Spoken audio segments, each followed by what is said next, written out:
começando aí mais um encontro aqui no mundo financeiro. A aula de hoje, aula ao vivo sobre derivativos, tá? Estou aqui com Bruno Roseto, André Machado, entre outros que vão ingressando ao longo do nosso bate-papo. A interação é sempre importante, então vou deixar aqui o chat aberto caso vocês tenham alguma dúvida, ou podem também abrir o microfone, tá certo? Antes da gente ir para as questões, né, de maneira ali a exercer, né, a ideia de praticar ali através dos exercícios, eu queria trazer um pouco uma ilustração para que a gente possa ter, né, uma visão ainda talvez mais próxima ali, né, do dia a dia de quem opera com derivativos, de quem atua com derivativos, tá? Muito porque às vezes parece que é um bicho de sete cabeças, né? Se a gente vai olhar, meu Deus, né, são 4 contratos, né? São mercados distintos, são coisas do futuro, né? E muitas vezes parece ser algo de outro mundo, mas a grande sacada, a grande intenção, né, dos derivativos é quase que mágica também, porque ele acaba trazendo para uma carteira, para uma opção de investimentos, para uma aplicação, aquilo que em renda variável é o mais difícil de saber. Ou quando a gente vai apresentar para o cliente, né, uma renda fixa ali, a gente tem uma ideia ali do quanto pode ter de rendimento, né? E renda variável a gente sempre diz, né, ó, vai variar, né?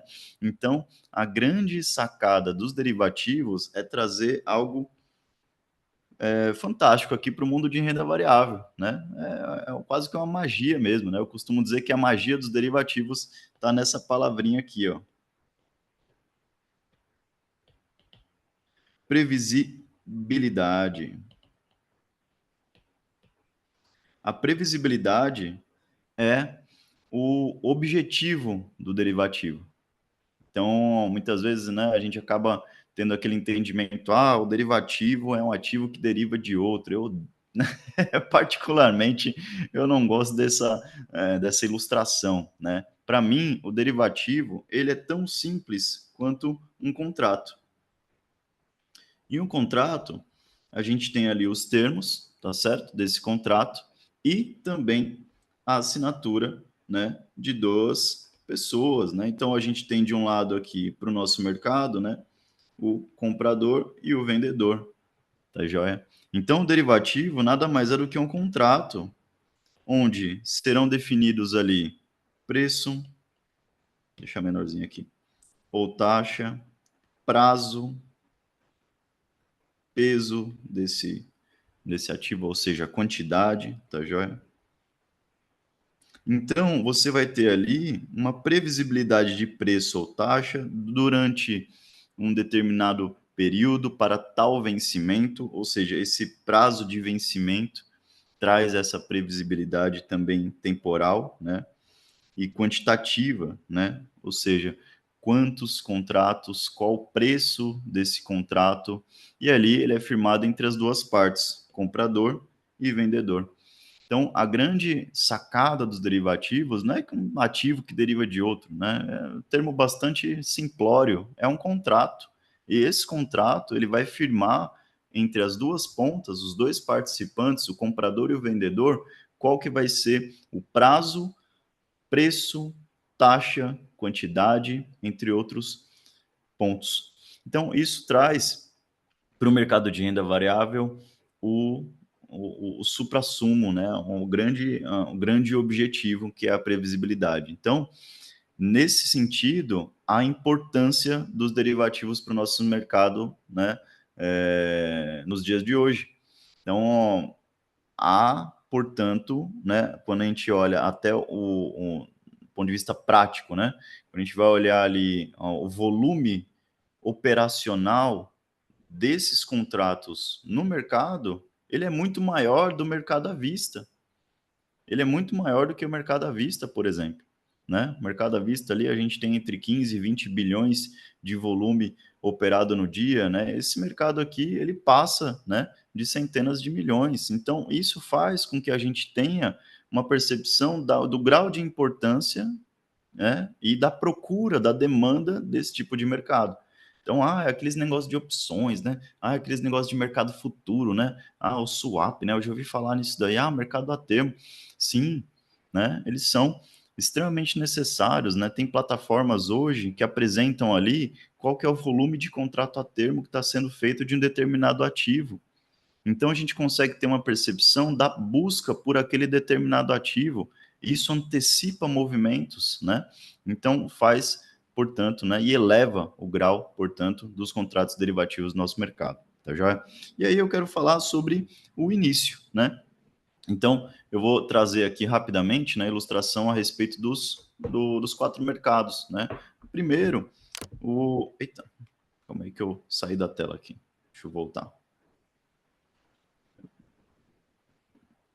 Acabei fechando aqui a transmissão, calma aí. Pronto. O primeiro aqui, vamos falar sobre o mercado a termo.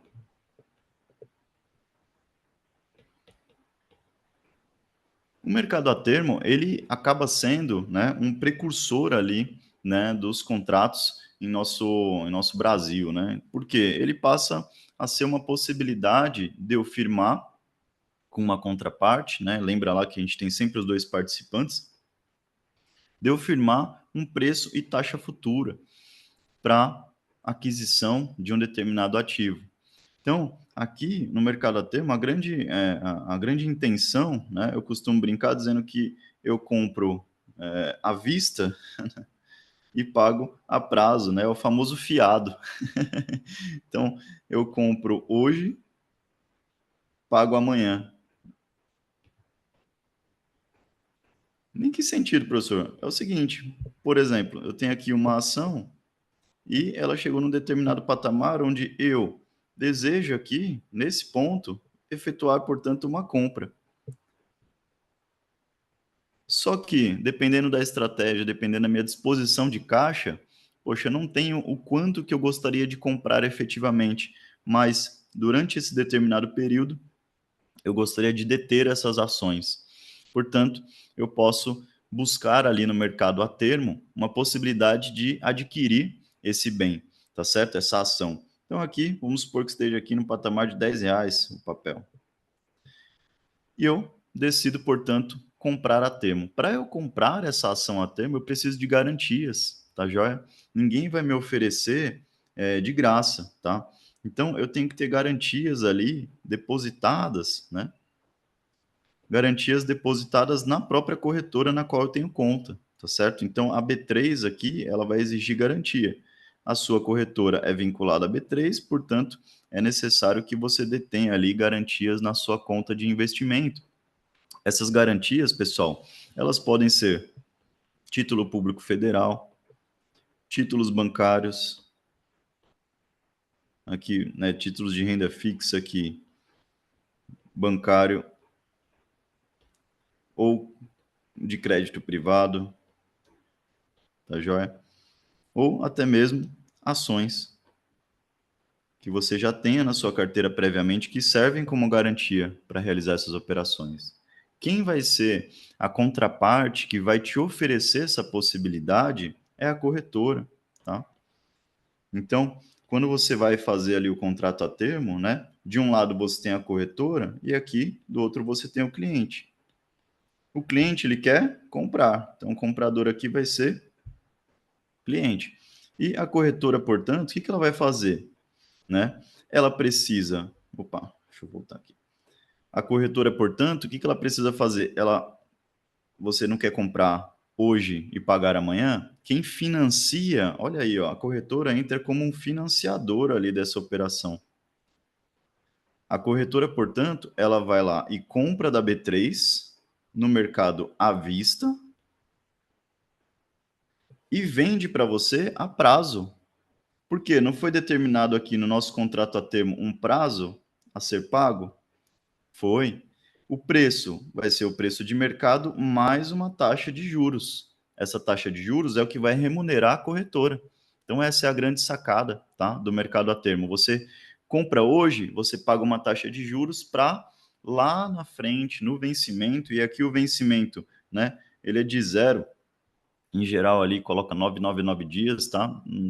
Quem define isso é você e a corretora, mas, no geral, né, de 0 a 360 dias. Zero não, né? São 15 dias o mínimo aqui. São 15 dias o mínimo aqui do contrato a termo. Algumas corretoras podem até fazer menos, mas o de praxe, o de geral, o em geral, tá? De forma geral, de 15 a 360 dias esse vencimento. É o verdadeiro fiado. Você compra hoje e paga amanhã. Só que durante esse período que você detém o contrato a termo, né? Vamos colocar aqui até o vencimento. Durante todo esse período, além de você participar da oscilação de mercado desse ativo, todo provento que ele pagar aqui, vamos colocar que ele pagou dividendos aqui, juros sobre capital próprio aqui, você também recebe. Você já é dono dessa ação. Então você participa como, né, sócio. Então você só deixou para pagar a corretora, mas você já é titular dessas ações, por exemplo, tá bom? Então aqui é o mercado a termo, há uma necessidade de garantia para que você abra essa posição, né? Então o papel estava R$ 10, aí vamos supor que os juros, né? Vamos colocar que seja 10%, né? E você decidiu fazer o contrato aqui para um ano, né? Então esses 10% aqui faz com que você pague 10, que é o preço da ação, mais uns juros, né, de R$ 1. Então, no final das contas, na sua nota de corretagem lá dessa ação, então você vai ter lá XX3, né?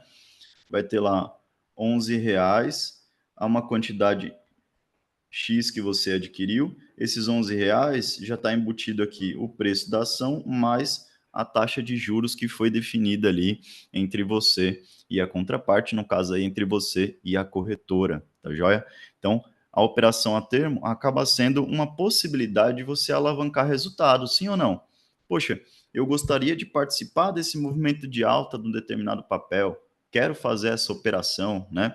Vou lá e realizo, portanto, essa compra, participo desse movimento de mercado, tenho como garantia as minhas ações. Vamos supor aqui que eu teria R$ 100.000 aqui em ações, e eu gostaria de comprar 50 mil aqui dessas ações a termo. Então, eu alavanquei sim ou não? Porque esses 50 mil aqui, eles não são meus, né? Eu vou precisar pagar no futuro. Mas, a qualquer momento, se eu quiser, eventualmente, né, durante o período aqui, né, vamos colocar aqui uma linha do tempo. Se durante esse período, vamos fingir que a gente fez um zoom aqui, ó. Então, se durante esse período de alta, né, que eu recebi dividendos aqui, e eu decidi vender quando o papel alcançou aqui R$ 15, mesmo antes de bater o fim do prazo, o final do prazo seria aqui, né, eu posso solicitar aqui uma venda antecipada e ter uma liquidação por diferença. Quanto que eu tinha que pagar? R$ 11, não é mesmo? Que foi o que foi pactuado aqui, ó. Na nota de corretagem, eu vou pagar R$ 11 lá no vencimento, certo? R$ 11. Tiro os 15, botei ali os R$ 4 no bolso e aí posso encerrar a minha operação. Num D mais 2 aqui dessa venda, né? Vamos supor que foi feita a venda. Em D mais 2, eu tenho, portanto, duas situações. Eu tenho a compra sendo liquidada, eu tenho a liquidação do termo, ou seja, eu não fiz o contrato, agora esse contrato vai ser liquidado. De que forma? Vai efetivamente debitar da minha conta ali os R$ 11 por papel. E vai ter a liquidação também, né, nesse caso, da venda. Eu não vendi aqui nessa data a R$ 15? Pronto. Então eu vou ter a liquidação em D mais 2, tanto do termo quanto da venda. Portanto, no final das contas aqui eu tenho um débito, né? Vou deixar em vermelho aqui para ficar mais claro. Eu vou ter um débito aqui de R$ 11, certo? E um crédito de 15 no final do dia, né? Sobra ali, portanto, esse valor na minha conta investimento. Esse valor de 4 ali, vezes a quantidade de papéis, tá joia? Então, mercado a termo, compre hoje, pague amanhã, há necessidade de garantia. E aqui, pessoal, a grande característica que vocês não ouviram falar, mas ficou claro, de que poxa, eu defino quantidade, eu falo lá o prazo que eu quero, é uma coisa muito a granel, né. Lembra do a granel, quando a gente vai na feira? Quando a gente vai no balcão? Exatamente, a característica aqui, ó, que toda essa operação, é uma operação que a gente chama de operação de balcão, tá? Por quê? Porque eu defino ali quantidade, preço, né, que eu estou disposto a pagar, obviamente, mas eu defino ali o prazo que eu quero, né, realizar essa operação junto à corretora, junto à minha contraparte, tá joia? Então, eu não pego lá na prateleira algo pronto, algo embalado. Eu vou lá e coloco no saquinho, né, a quantidade que eu desejo. Aí eu peso e olho lá, beleza, né, aceito essa taxa de juros aqui por um determinado período.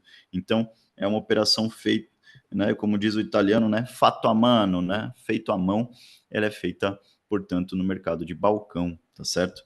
Então, essa é a principal característica ali. Por ser feito no mercado de balcão, vocês já entendem que, né, quem define prazo taxa são as partes. Então, essa é a grande característica aqui do mercado de balcão, tá joia? E uma evolução, professor, desse mercado de balcão? Uma evolução do mercado de balcão é o mercado futuro. Então, se agora eu tenho o compre hoje, pague amanhã, uma definição ali de prazos, né? E uma necessidade de garantias, poxa, eu queria tornar isso mais fácil, né? Eu queria já chegar, ao invés de ir lá pedir para o rapaz colocar, né, uma quantidade X, pesar e tudo mais, eu quero já chegar e pegar a embalagem pronta. Pronto. Esse, portanto, né, é o segundo mercado aí, que passa a ser uma evolução do mercado a termo, que é o mercado futuro. O mercado futuro, portanto, ele acaba sendo essa evolução, porque da mesma forma, né, que ele segue ali a premissa de compre hoje, né, e não tenha esse débito hoje, mas você vai ter o débito com o passar do tempo, com a vigência desse contrato. Opa, professor, é contrato de novo, né? Exatamente, pessoal, né? Olha, de novo, eu tenho a figura do contrato, onde são definidos ali, e muito bem definidos, qual que é o tipo desse contrato, o vencimento, o peso dele já é pré-definido, tá certo? Então, eu tenho uma padronização desses contratos. Essa é a principal característica do mercado futuro. Essa padronização, anota aí, padronização, ela faz com que há mais facilidade de compras e vendas desses contratos.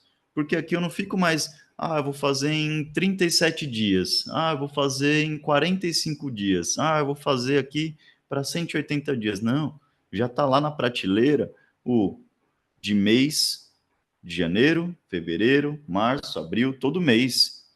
Se é um contrato futuro de índice, todo mês par, na quarta-feira mais próxima do dia 15, tem lá o contrato que vence no mês de abril, tem lá o contrato que vence no mês de junho, na quarta-feira mais próxima do dia 15.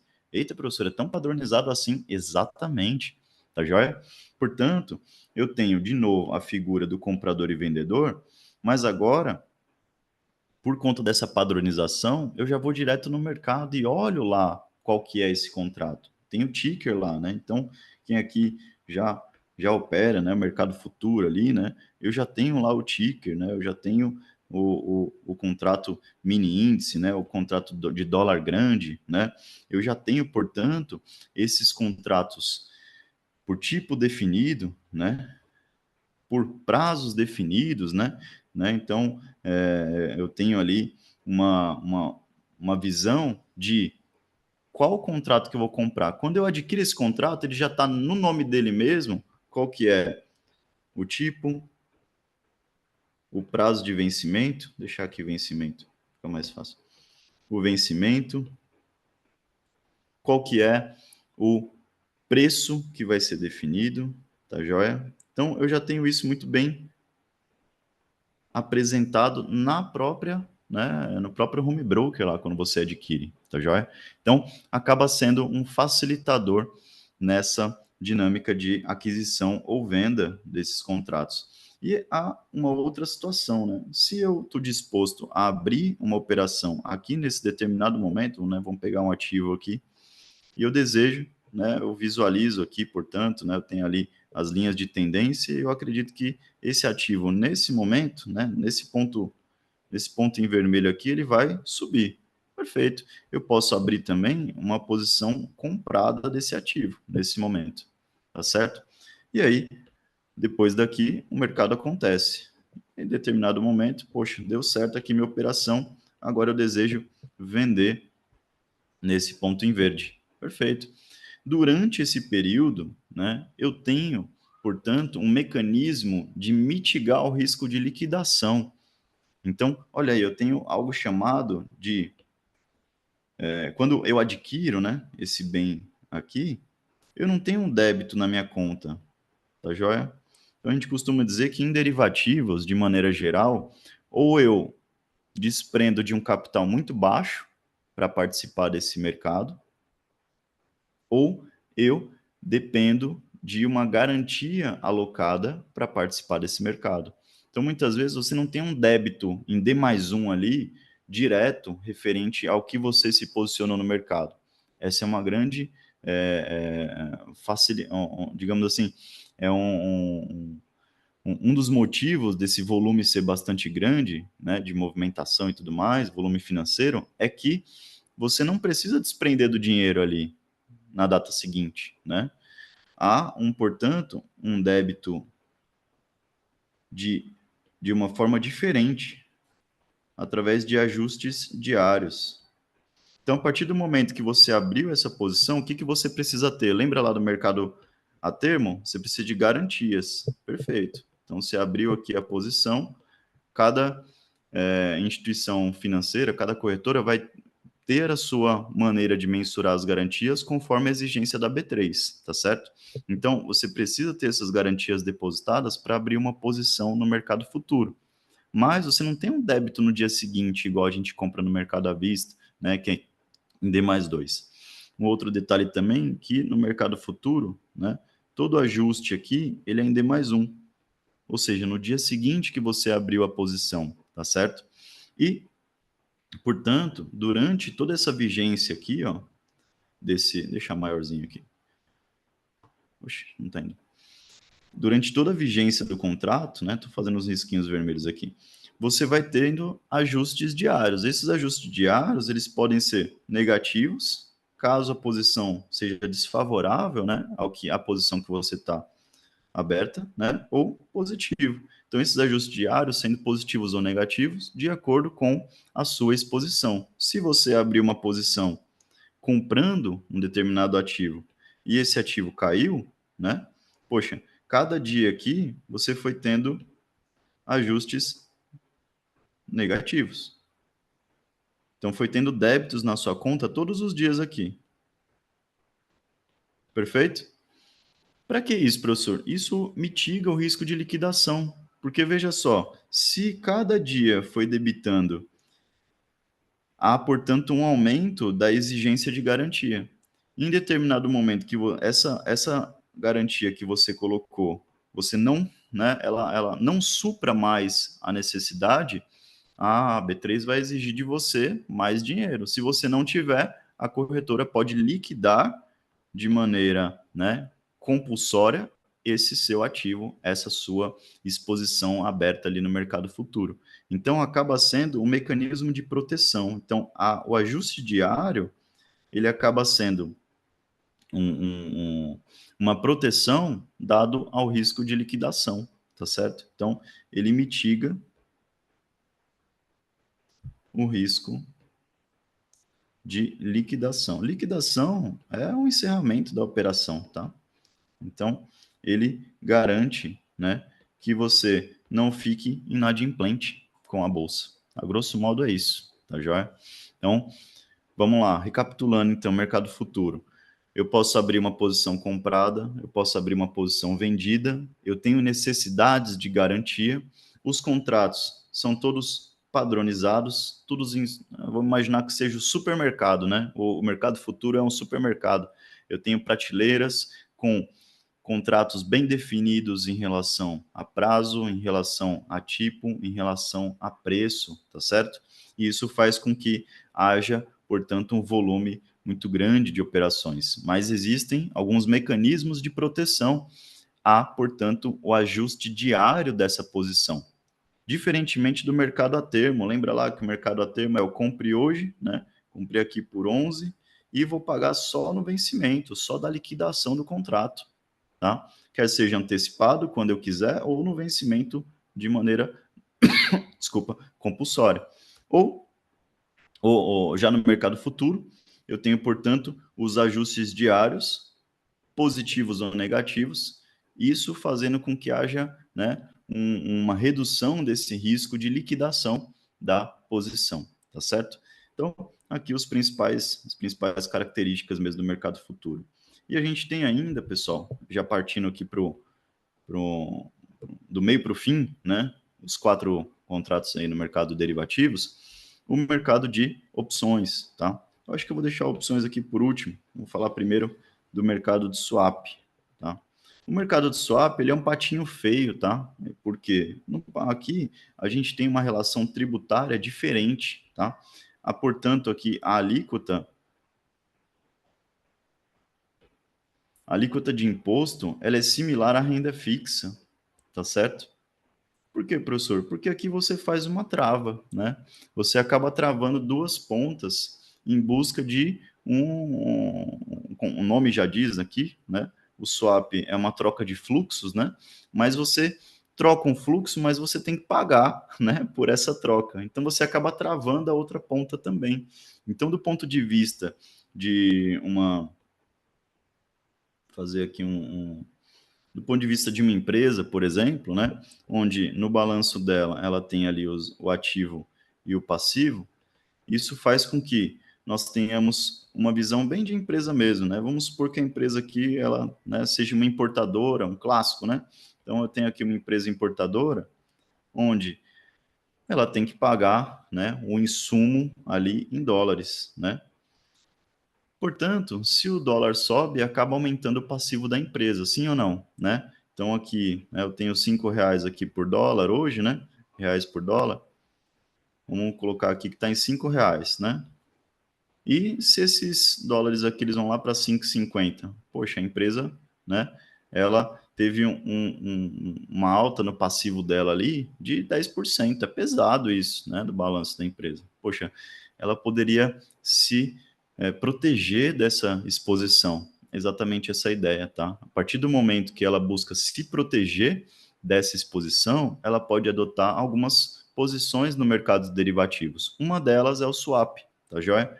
Ah, professor, eu sei que dá para comprar um contrato de dólar no mercado futuro. Ah, dá para fazer uma operação, né, no mercado a termo em dólar. Calma, vamos pegar, dá para fazer muita coisa, né?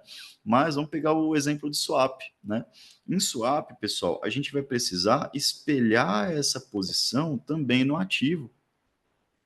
Então, o contrato de swap, ele vai ter uma ponta ativa em dólar e, lógico, ele vai ter que bancar essa posição ativa em dólar, né? Não vai ficar de graça isso daqui, né? Ele precisa bancar numa ponta passiva agora que seja diferente da exposição em dólar. Pode ser uma taxa pré-fixada, por exemplo. Então, o nosso contrato, né, de swap, ele vai ser uma exposição onde eu, né, como comprador aqui, como do ponto de vista da empresa, tá? E o vendedor, pessoal, em geral, aqui é a instituição financeira, tá joia? É a instituição na qual você detém ali a conta de investimento que vai fazer essa operação de swap para você. Vai ter isso muitas vezes em prateleira ou vai ser feito à mão, tá joia? Então, por ser algo muito fato a mano, tailor-made, né? Feito sob medida, eu tenho, portanto, isso daqui feito em balcão, tá joia?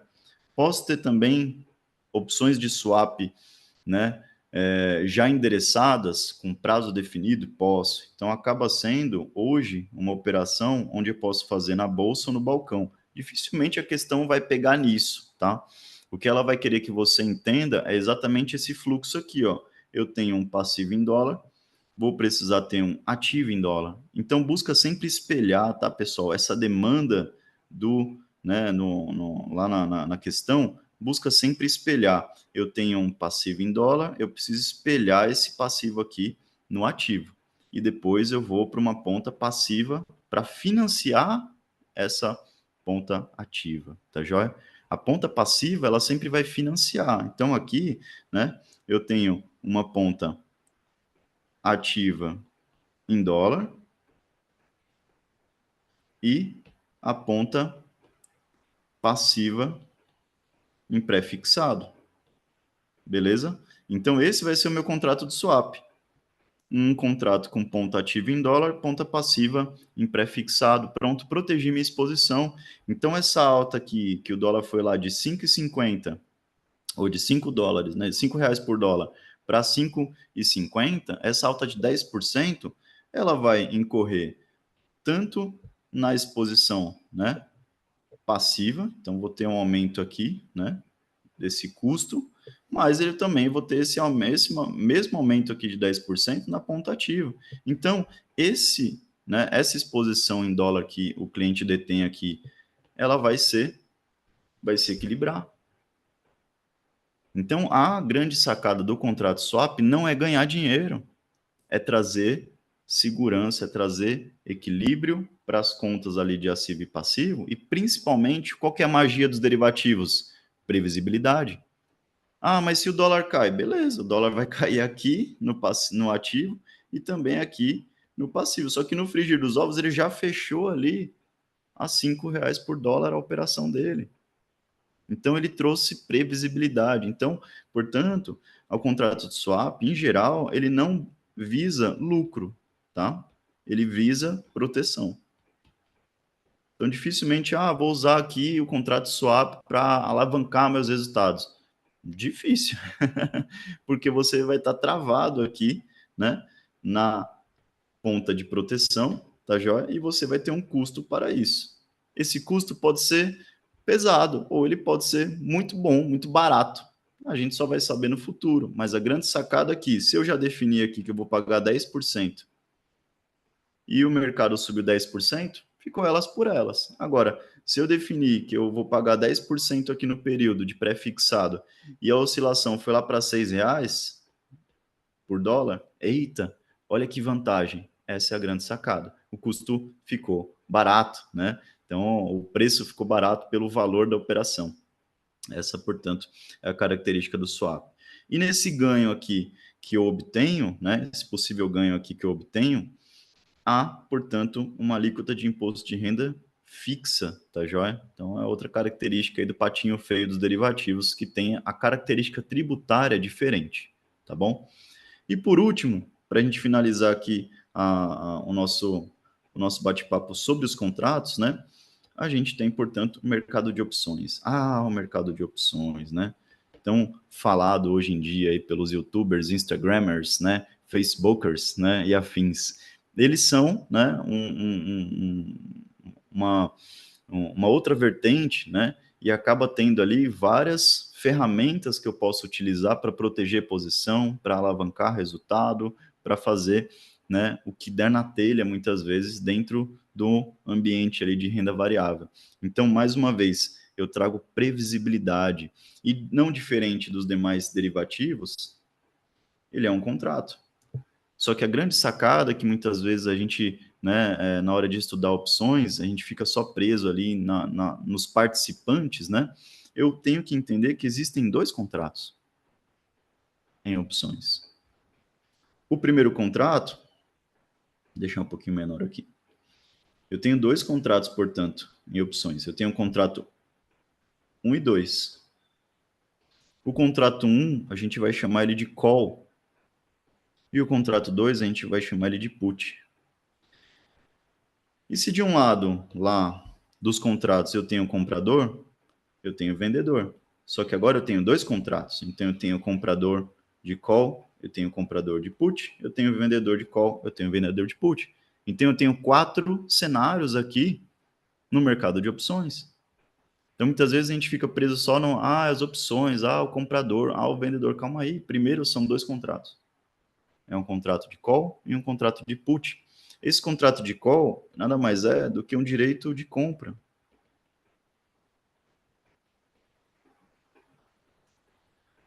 E esse contrato de put é um direito de venda. Se você é o comprador aqui, nesse caso, né, está desse lado aqui, você é o titular. Você, como titular, você compra, né, você gasta, né, então você banca a situação toda, então você manda na situação, então você tem o direito. Direito de quê? De exercer o que o contrato te confere. Aqui você tem o direito de comprar algo e aqui você tem o direito de vender algo. Ah, mas professor, você falou que tem outras coisas que são definidas no contrato. É o quê? Preço e prazo. Perfeito. Essa é a ideia. Tanto no contrato de compra quanto no contrato de venda. Preço e prazo. Já como vendedor, você passa a ser um lançador dessa opção. Esse lançador, ele, portanto, ele recebe esse dinheiro. Então, do ponto de vista de grana aqui, você está recebendo esse dinheiro, você está recebendo esse prêmio que a gente chama, vou colocar o nomezinho ali embaixo. E aqui, como titular, você está pagando por isso, está comprando. Esse prêmio, vou colocar entre parênteses aqui é o prêmio que é recebido, é muito interessante, né? Você recebe no começo da operação. Olha que vantagem, né? Se você tem uma vantagem na frente, e isso em tudo na vida, tá, pessoal? Se você tem uma vantagem em D0, é porque você vai ter uma desvantagem em D mais N. Olha aí, não uma desvantagem, mas uma obrigação. Obrigação do quê? De fazer a vontade do titular. Essa é a grande sacada do mercado, de opções que a gente precisa ter na nossa cabeça aí na hora da prova. Se eu sou lançador, eu sou obrigado a, num direito de venda, eu sou obrigado a fazer o contrário, eu sou obrigado a comprar. E num direito de compra, o que eu sou obrigado? Eu sou obrigado a vender. Lembra só, a gente tem a obrigação, como lançador, de fazer o contrário. E deixa o contrário mesmo para a gente ficar com isso na cabeça. Porque muitas vezes, o direito de compra, eu vendi um direito de compra. Ai, meu Deus, o que eu tenho que fazer? Você tem que vender. Ai, meu Deus, eu vendi. Eu sou o lançador de um direito de venda. Eu sou um lançador, eu sou um vendedor de um direito de venda. Eu vendo, né? Não! Você é um lançador, você é um vendedor de um direito de venda, né? Olha aí, ó. Você tem a obrigação de comprar, né? Esse V mais V é igual a C. É difícil, né? Mas é isso mesmo. Você é um lançador de um direito de venda, portanto, você é obrigado a comprar esse contrato, esse ativo a um determinado preço na data futura, tá joia? E a gente vai entender cada um desses lados aqui ao longo do nosso bate-papo de hoje, tá bom? Então, essa primeira meia hora foi muito, né, por conta de que muitas vezes fica difícil a ilustração simplesmente olhando ali a questão, mas quando a gente volta a ter né, essa visualização mais ilustrativa da coisa, poxa, eu lembro que lá que nas opções não tem só 2 cenários, tem 4 cenários, porque são 2 contratos distintos. Eu tenho 2 compradores e 2 vendedores, tá joia? E mais para frente a gente vai entender uns pormenores e os desenhos dessas operações, porque também cai na prova ali de como que isso cai graficamente, tá bom? Então, opções, swap, mercado futuro e mercado a termo. Eu vou fechar aqui no meu iPad, colocar aqui no computador a apresentação. Se alguém tiver alguma dúvida, comentário, fique à vontade. Eu vou deixar o chat aqui no iPad aberto, porque fica melhor aqui para eu consiga visualizar. Deixa eu cancelar aqui. Pronto. Deixa eu abrir aqui na. Colocar o ecrã todo.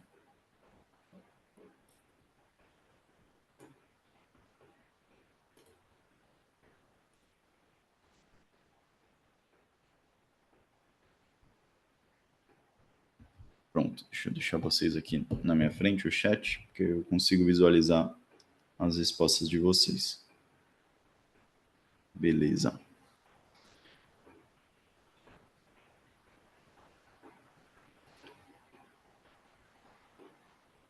Pronto, vocês conseguem visualizar aí, né? A apresentação, porque aqui para mim acaba sumindo a tela, tá? Eu fico só na tela do computador. Mas beleza.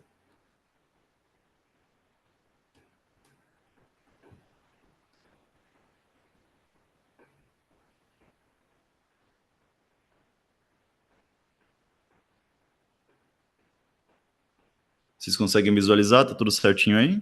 Deixa eu voltar aqui. Beleza. Tranquilo. Vamos lá. Aqui, aula vivo, derivativos, né? A primeira questão, vamos lá. Em relação ao mercado de swap, é correto afirmar que são contratos. Deixa eu deixar aqui meu apontador. Que são contratos, né? Olha aí, ele traz para a gente. Aqui fica, muitas vezes, fica complicado lá na hora da prova, que a gente sempre quer ler, né? Ou as alternativas, né? Mas vamos se ater à questão no primeiro momento, né? Faça esse exercício, né? Muitas vezes uma questão simples, né? Mas que traz para nós ali e a gente consegue, né? Retornar à memória, buscar o ferramental que a gente tem para responder. Então, quando perguntar ali em relação ao mercado de swaps, é correto afirmar que são contratos. Muitas vezes vai ter uma questão mais complexa do que isso, vai estar mais longa. Poxa, mas a intenção que eu quero aqui trazer é quando trouxer o assunto para que a gente revisite. Poxa, eu sei que swap é um contrato de derivativo, eu já sei que ele tem uma tratativa tributária diferente, é igual de renda fixa, não é igual de renda variável. Ele troca, né? O swap ele troca o quê? Até a alíquota. Olha aí, né? Ele troca até a alíquota de imposto. E o swap ele tem muita intenção de trazer proteção, porque você protege um fluxo que poderia ser maléfico ali para o seu negócio, né? Para a sua operação. Então isso já é algo que vem à sua mente, né? Quando você vai para as alternativas, vai ficar mais leve quando você faz esse revisitar, tá joia? E, eventualmente, pode te ajudar para uma questão futura. Então, vamos lá. O A prevê a troca de fluxos de caixa e tem como diferencial a possibilidade de efetuar hedge somente em mercados de bolsa. Eita, né? A palavrinha somente muitas vezes pega a gente no contrapé, tá certo? Então, muita atenção aqui, pessoal, quando tiver a palavra somente, tá joia? B. Padronizados, quanto às datas de vencimentos e aos volumes. Pessoal, a gente acabou de ver, né? Poxa, eu tenho um fluxo de pagamento em dólar, né? Quem define isso vai ser a empresa, né? Então ela vai buscar ali a contraparte, o banco, para definir exato esse prazo. Então vai ser muito feito à mão, vai ser muito diante da necessidade sob medida para aquela empresa, para aquela negociação específica, tá joia? Então não tem uma padronização. Vamos aqui para o próximo, ó, que se sujeitam às contrapartes, as chamadas de margem de garantia, que são diretamente proporcionais às diferenças a receber. E D, negociados em pregão. Né? Pô, negociados em pregão, né? Vamos entender aqui. Qual que seria, né, a intenção. Então, lembrando aqui do contrato swap, só essa ilustração fica depois do material para vocês, tá?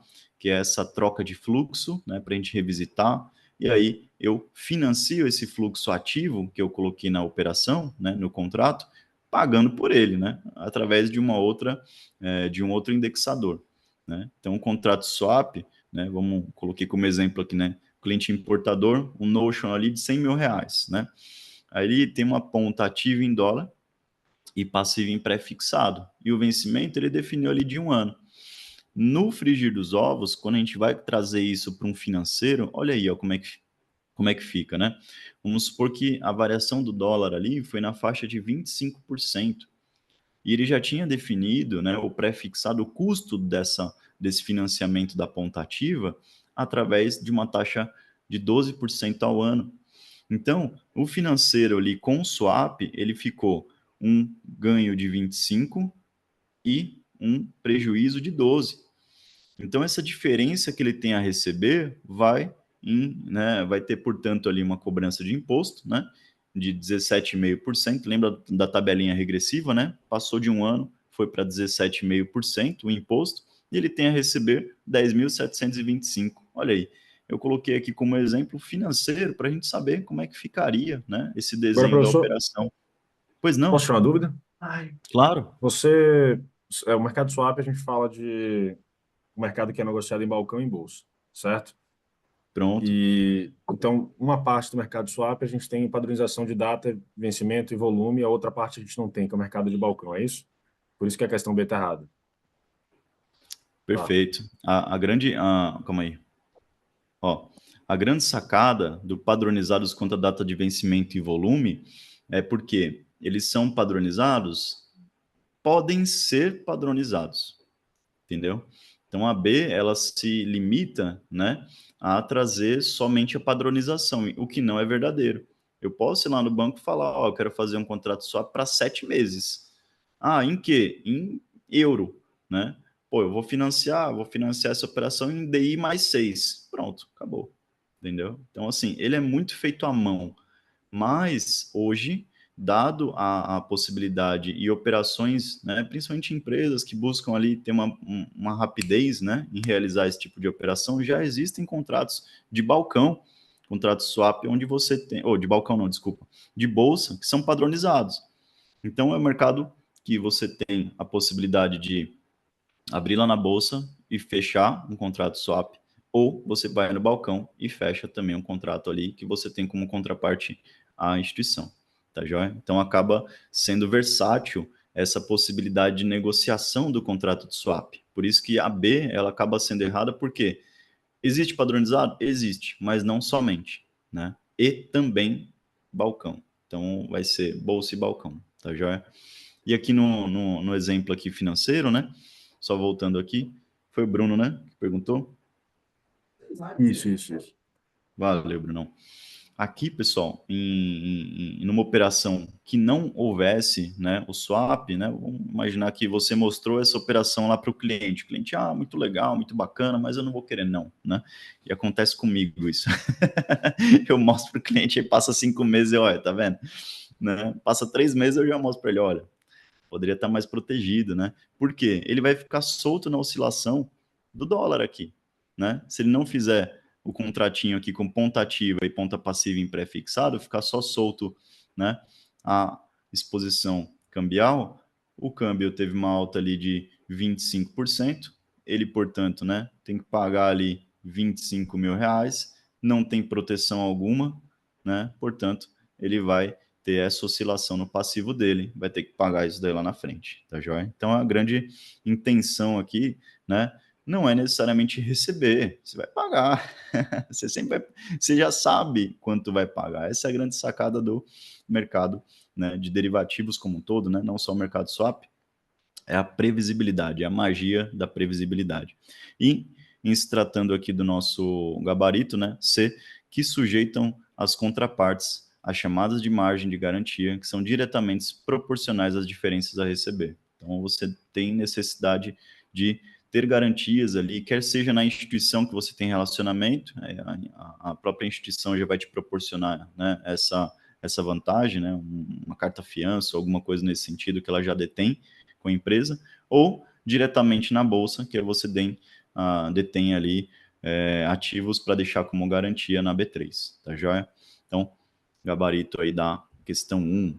Ainda uma questão de swap. Em relação ao mercado de swaps, né, é correto afirmar que são contratos. Isso aqui é bastante conceitual, tá, pessoal? Não vou ficar muito denso, né? Porque cada questão ela tem trazido ali, né, as provas, principalmente derivativos, questões mais longas no enunciado. Então, uma questão de tempo é muito importante. Mas você tendo muito bem firmado os conceitos, quando a gente trouxer o mercado do swap, eu já ter definido, já conseguir trazer com luz ali, né, aquela questão, quais são, né, as características principais e conceitos, eu vou para as alternativas posteriormente com muito mais tranquilidade, tá joia? E eu não vou me embananar no meio da coisa toda, tá? Muitas vezes as alternativas, por ser uma banca de concurso, pessoal, vamos imaginar que vai ter alternativa que tem uma vírgula, tem um pontinho que vai ser uma casca de banana.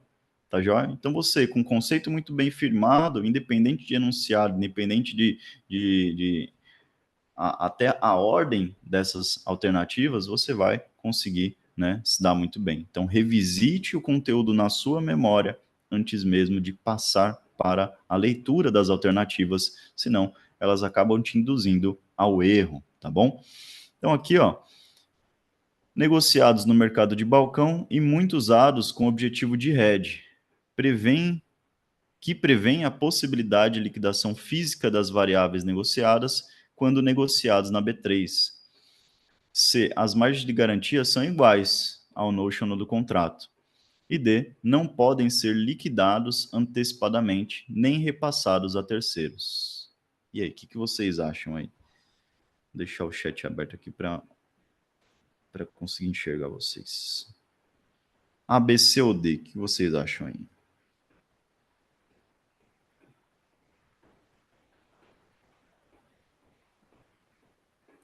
Estão quietinhos.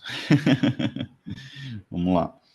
Então aqui, ó, negociados no mercado de balcão e muito usados com objetivo de hedge, tá? Aqui ele não colocou somente, né? Ele colocou ali, eles são negociados no mercado de balcão também, tá joia? Como bolsa. Então eu acredito que uma questão como essa, hoje, ela já esteja incompleta, tá joia? Então vai considerar aqui, muitas vezes, se ele colocou somente no mercado de balcão, o que não é verdadeiro, tá joia? Então ele é negociado no mercado de balcão e usados como objetivo de hedge, de proteção. O 3, vamos lá, os modelos básicos de precificação de contratos futuros supõem que em seu vencimento, né? Olha aí, o modelo de precificação dos contratos futuros. A, os preços de mercado à vista e futuros são convergentes? Caso haja desigualdade entre os preços futuro e à vista, haverá alavancagem? C, os preços de mercado futuro serão superiores aos do mercado à vista? Ou D, caso haja desigualdade entre os preços futuros e à vista, haverá hedging de venda? Aqui, pessoal, é interessante a gente lembrar de uma coisa, mas vamos matutando aí na mente. Ó, vou fazer aqui na mão, eu estou sem a caneta aqui agora, sem o iPad, né?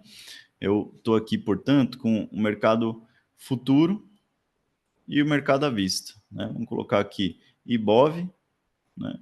Mercado à vista aqui, o Ibovespa, né? E o mercado futuro, né? Vamos colocar aqui o INDI, né? Então, o mercado futuro, muitas vezes, pessoal, ele, obviamente, né? O contrato, lembra lá quais são as características dele, né? Ele tem, portanto, um comprador e um vendedor. Poxa, eu lembro ali que tem definido ali prazo, né? Eu tenho definido prazo. Portanto, ele vai vencer em uma determinada data futura. E no nosso mercado, os contratos de índice, eles vencem a cada 2 meses, sempre nos meses pares. Então, posso dizer aqui, no mês de junho agora, né, eu tenho um vencimento. Eu tenho, portanto, o vencimento do mês de junho, onde esse preço desse ativo, né, vamos colocar aqui o índice futuro, ele traz para mim aqui um reflexo do índice à vista. Então, vamos supor aqui que o índice futuro está em 120 mil pontos, certo? E o mercado Ibovespa hoje, né, ele está em 119 mil pontos.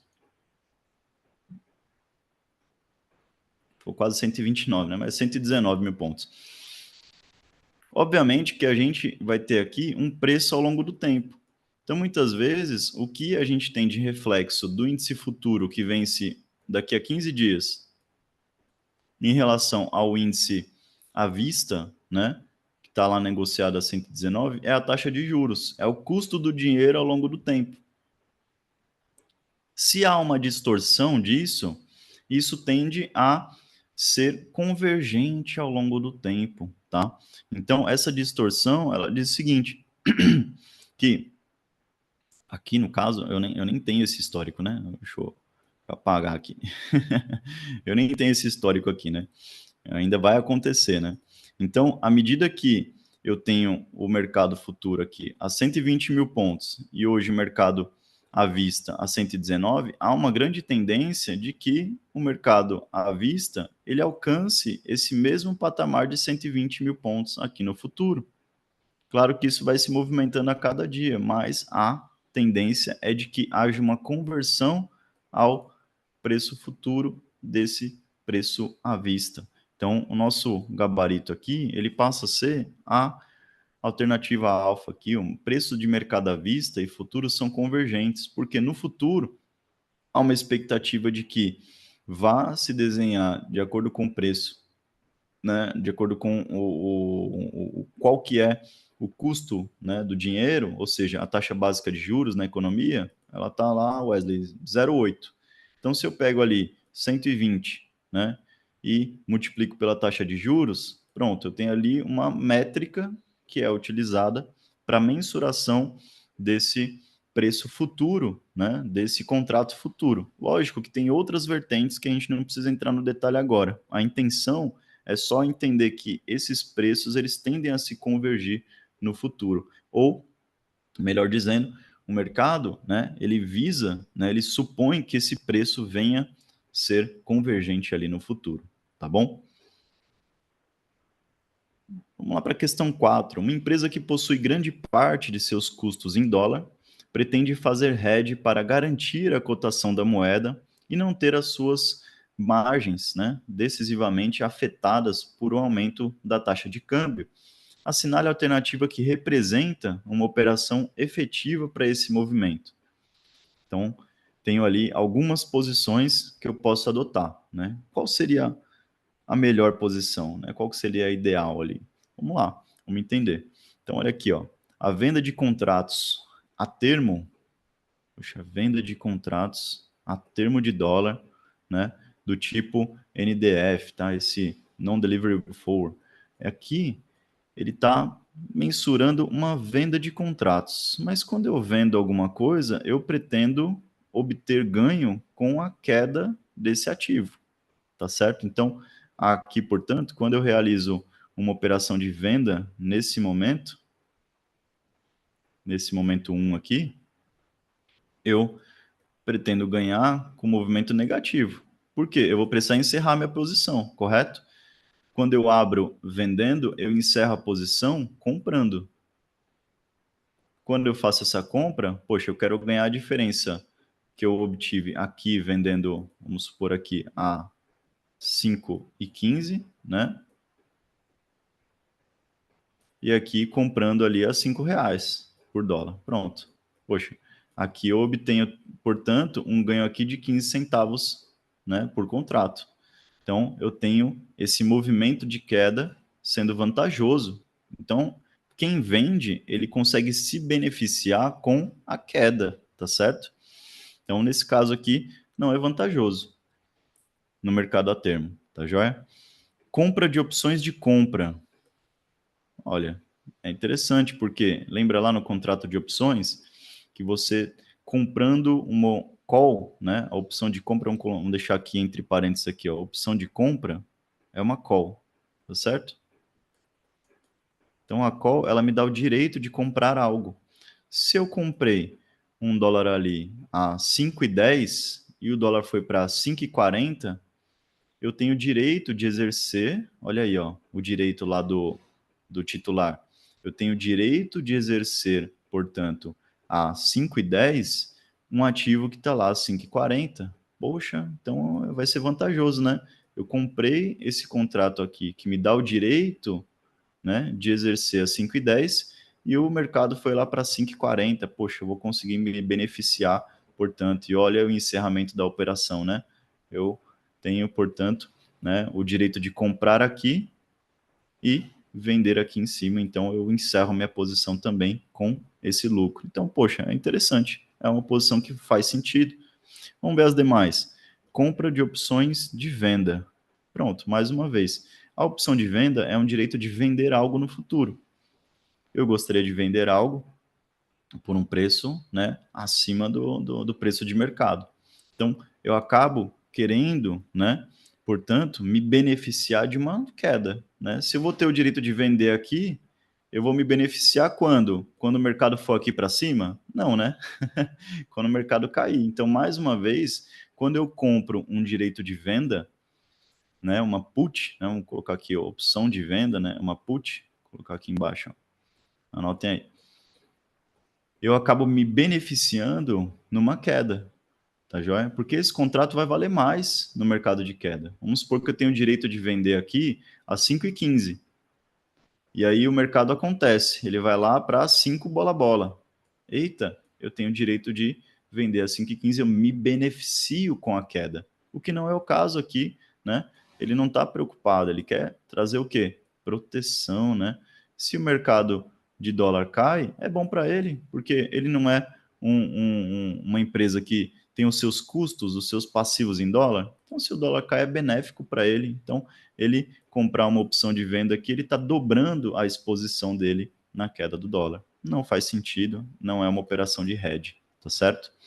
E a venda de opções de compra, professor, né? Ele vendeu uma posição de compra, então ele está lançando uma put, né? De novo, uma call aqui, desculpa. Ele está lançando uma call, né? Olha, a opção de compra, call.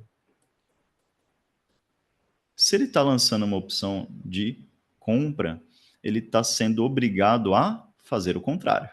É uma opção de compra. Se ele foi o lançador, ele foi o vendedor, né? Coloca lançador barra vendedor. Se ele foi o lançador, ele tem a obrigação de fazer o quê? O contrário. Ele tem, portanto, a obrigação de vender. Então, se eventualmente, né, esse dólar ali vai lá, né, para as alturas, né, e ele foi o vendedor de opções de compra, né? Olha aí, ele vai ser obrigado a vender aqui, ó. Vamos supor que o mercado foi lá para 5,40 no nosso exemplo, né? E aí ele acabou se limitando, né? Ele vendeu aqui uma call a 5 bola-bola. Eita, se o mercado sobe, ele é prejudicado, né? Exatamente, né? Ele vai ter que entregar aqui a R$ 5 aqui, no caso, ao invés de 5,40. Imagina só, ele limitou ali a venda dele como lançador dessa call. Também não é benéfico, nesse caso, o nosso gabarito aqui, a alternativa Bravo, né? B de bola, é o nosso gabarito nessa questão. Vamos lá para 5. Um investidor possui uma carteira de ações e pretende se proteger de uma potencial queda de valor das ações. Analise a estratégia, né? As estratégias que poderão ser efetivas para proteção contra a queda no preço das ações. E aí, né? Olha lá. Ponto 1. Venda de contratos futuros de Ibovespa. Ponto 2. Compra de contratos futuros de Ibovespa. Ponto 3. Venda de call, opção de compra, de ações representativas da carteira. Ou 4. Compra de put, são opções de venda, né? São buscando ali, né, a proteger ações representativas da carteira. Estão corretas somente. Então vamos entender. Podem mandar no chat aqui para mim. Eu vou acompanhando vocês aqui também. À medida que vocês forem respondendo aqui, eu vou trazendo. Mas vamos lá. Aqui no ponto 1, ó, venda de contratos futuros, né? Poxa, se o mercado, né, ele tem ali o nosso cliente, né, ó, ele tem ações, né? Já tem uma carteira de ações. Ele pretende se proteger. Opa, proteger eu sei aquela palavrinha mágica, né? O hedge, né? Então, ele deseja fazer a operação de proteção, de hedge, né? Para uma potencial queda de valor das ações. Poxa, professor, é só vender a carteira de ações, né? Tá fácil a vida, né? Mas ele não quer se desfazer das ações, né? Qual estratégia você pode buscar no mercado de derivativos? Pode apresentar para ele, né? Para ele proteger essa carteira de ações. Ele não quer se desfazer das ações. Ele tem ações lá que era do pai dele, né? Olha aí, né? Acontece muito, tá? Ações que eram da família, né? Ações da empresa ali que ele tem há anos. Poxa, ele não vai querer se desfazer, mas numa eventual queda de mercado, ele gostaria de se proteger, de se beneficiar de alguma maneira. Então, venda de contratos futuro de Bovespa, hoje, quando eu vendo alguma coisa, eu acabo me beneficiando na queda. Olha aí, anotem isso daí. quando eu vendo um contrato de derivativo, eu me beneficio na queda. O objetivo de quem vende um derivativo é obter retorno na queda desse ativo, tá joia? Então, eu acabo me beneficiando aqui caso eu venda contratos futuros de Bovespa. Então, passa a ser um ponto interessante. C. Compra de contratos futuros de Bovespa. Ele já está comprado na carteira de ações. Ele vai comprar de novo a exposição em bolsa? Poxa, ele dobrou a exposição dele. Então, aqui ele não fez um hedge, ele fez uma alavancagem. Ele aumentou a exposição dele. Alavancagem. Eu estou no mouse aqui, tá, pessoal? Então, anotem aí à medida que eu vou falando, porque eu não vou conseguir escrever bonitinho, não, tá? Tá quase um picho paulistano aqui. Bom, aqui a alavancagem passa a ser, portanto, um objetivo que não é inerente ao meu cliente. Então, acaba eliminando aqui a alternativa 2. 3. Venda de call, né? Opção de compra de ações representativas da carteira. Olha, quando eu vendo a call, né? Eventualmente eu me beneficio com a queda. Poxa, posso pensar nisso, né? E compra de put. Aqui, aí que eu ganho mesmo, né? Porque eu compro proteção diretamente para as ações que eu detenho na carteira, né? Se eu tenho a ação ABCD3, né? Tenho lá EMPRE3, né? Eu compro um derivativo, né, exatamente dessa ação. Então eu compro uma proteção, né, eu compro uma put, vou colocar aqui. Eu compro uma put específica dessa ação. Então, à medida que a ação cai, poxa, eu me protegi diante dessa queda através da compra da put. A compra da put, a grosso modo, ela é um contrato de seguro, tá certo? Então, feito isso, eu tenho, portanto, o nosso gabarito aqui 1 e 4, tá?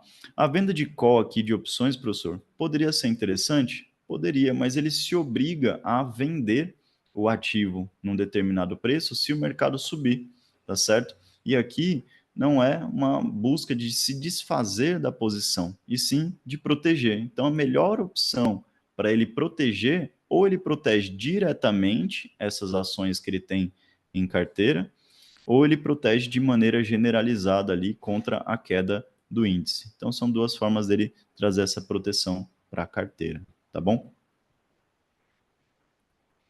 Vamos lá para a alternativa, para a questão 6, sobre o mercado futuro de Bovespa. Olha aí. Vamos lá. Alfa. Gestores de fundos de ações podem utilizá-lo como objetivo de hedge, vendendo contratos futuros sem a necessidade de considerarem o beta médio da carteira. Bravo.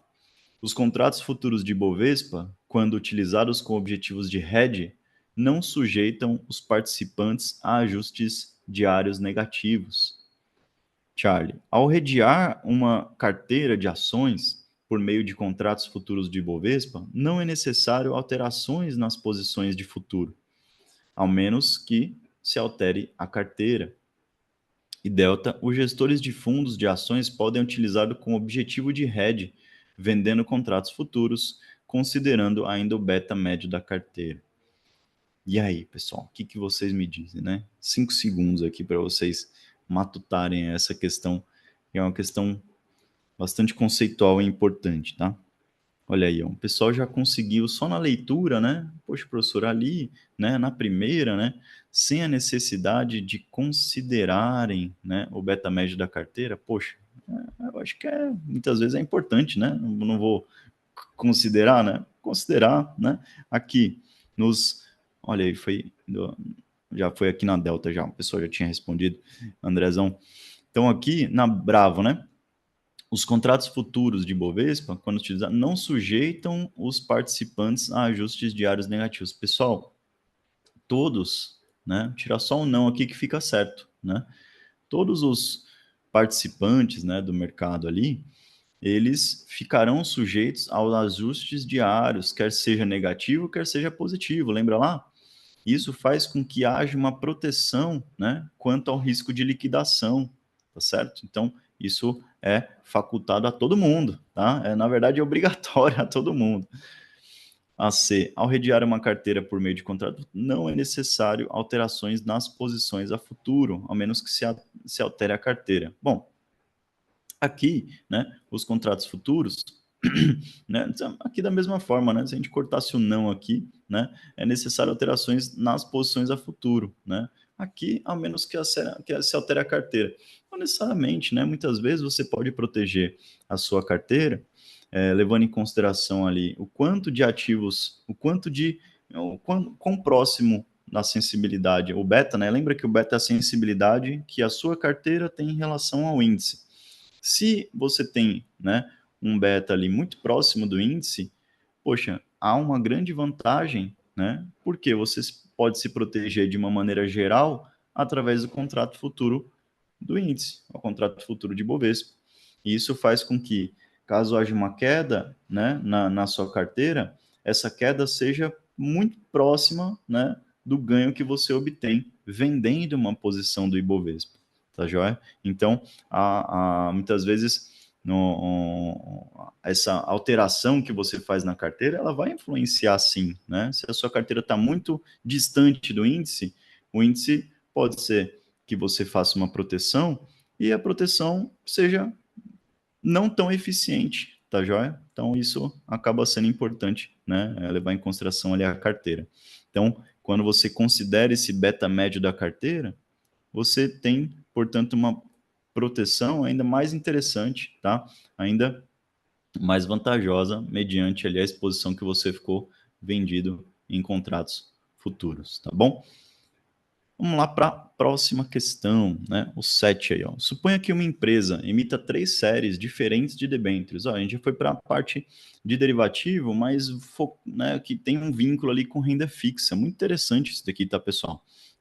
Aqui, com as mesmas características, excesso pela existência de opções embutidas. A gente tem opções dentro da debêntures. Eita, professor, que loucura. É isso mesmo. Primeira série nessa emissão, ela não tem opção embutida, né? Uma série quirografária, né? Lembra lá da palavrinha, né? Quirografária, que não tem garantia e tal. Perfeito. A série 2, ela tem uma opção de call embutida, tá certo? E a opção 3, ela tem uma put embutida, né? Olha aí. Qual deveria ser a classificação das debêntures por taxa em ordem crescente? Olha aí. Qual que seria a classificação de taxa? Pessoal, sempre lembra do seguinte: quanto maior o retorno requerido, maior o risco que eu estou disposto, né? Eu estou me colocando ali o risco porque eu estou em busca de maior retorno. Então, taxa, né, e risco andarão juntas. Então, qual que seria, né, essa posição aqui? Qual que seria mais, né, mais arriscada ali para o investidor, que proporcionaria, né, uma maior taxa? Então, você colocar nessa ordem crescente. Aqui, antes de apresentar a questão, esses 2 pontos são muito interessantes, tá? Quando eu tenho um título com uma opção de call, ele vai beneficiar a empresa. Por quê? Numa eventual queda da taxa, o emissor, né, a empresa que emitiu ali a debenture, por exemplo, ela pode recomprar o título antes do vencimento. Lembra que a relação de taxa, né, e preço unitário, ela é inversa? Então, à medida que eu tenho, nesse caso aqui, ó, numa eventual queda da taxa, olha o que acontece com o preço. Eita, o preço subiu. Então, a empresa ela vai querer ter uma cláusula de proteção para ela mesma, onde, numa eventual queda dessa taxa, o preço do ativo, né, o PU vai lá para cima, ela quer limitar, através de uma opção de call, ela quer limitar esse aumento do preço unitário. Olha aí. E no ponto 2, na opção, né, que tem a put, ela beneficia o investidor. Por quê? Acontece o contrário. Numa eventual alta, né, das taxas de juros, então os juros foi lá para cima, olha aí o que acontece com o preço unitário, né? Então, à medida que eu tenho uma alta de juros, olha o preço unitário para onde vai? Vai lá para baixo.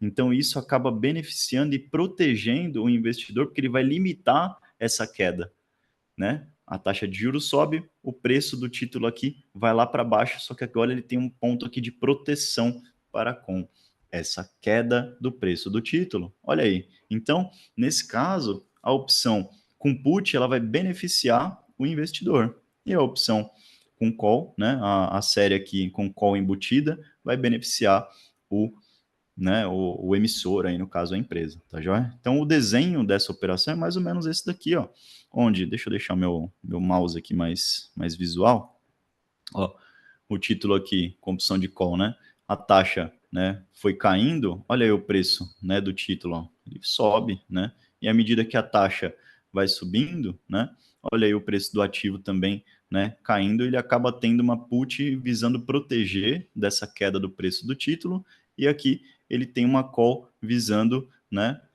garantir ali ao emissor que recompre essas ações a um preço já, né, não tão pesado, não tão aqui em cima, mas limitado a um determinado patamar, tá certo? Então, acaba tendo, portanto, a seguinte ordem, né?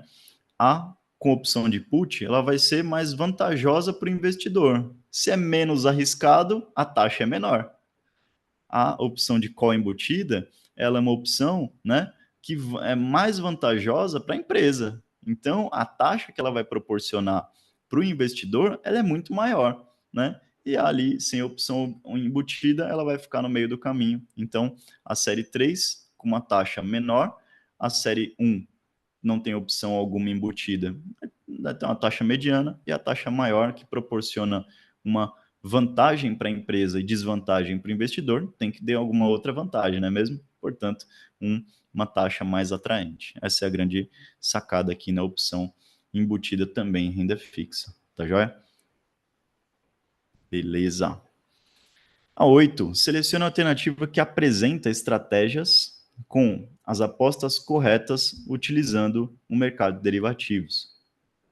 As estratégias corretas para cada situação. Alfa. Para se proteger da baixa do preço do ativo, pode-se vender a futuro, vender opções de venda. B. Para apostar na alta do preço do ativo objeto, pode-se comprar futuro, realizar swap ou vender opção de compra. C. Para se proteger da alta do preço do ativo objeto, pode-se comprar a termo, realizar swap ou comprar uma opção de compra. E D. Para apostar na baixa do preço do ativo objeto, pode-se comprar a termo, realizar swap ou implementar uma trava de baixa. E aí, o que vocês acham? Mandem aqui no chat 10 segundinhos aí para tomar uma água aqui também.